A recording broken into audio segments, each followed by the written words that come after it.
SUNY Community Colleges are scheduling sporting competitions for this spring after Community College statewide developed a plan that allows teams to return to practice and competition.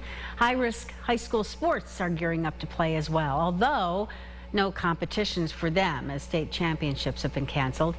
Tia Collins wraps it all up for us as she talked to high school and collegiate sports leaders. Student athletes have already begun practicing in facilities here at the Monroe County Community College. And while there are still some details being hammered out, the athletic director says he's ready to start competitions in the spring. It has been over a year since teams at MCC have taken the field for competitions. I don't think we could be more excited to know that we're going to be competing here in a few weeks. As part of a plan between 30 State University of New York Community Colleges, spring sports seasons will start March 20th and end in May.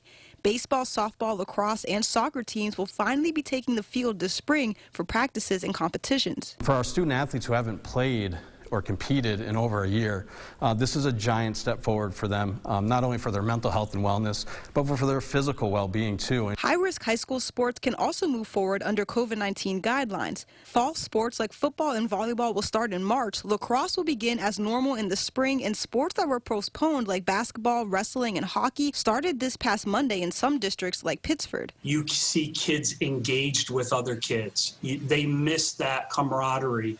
They miss that level of team and that level of competitiveness. High school spring championships have been canceled by the State Public High School Athletic Association, but Barker says it's not all bad news, as no championships means longer seasons. And ultimately, we are here to help all kids, and that's what's best for all athletes, to have as long a season as possible. While the competitions might look a little different and practices will have stricter rules, the athletic director says it's just good to get students back on the fields to improve their mental health and their physical health.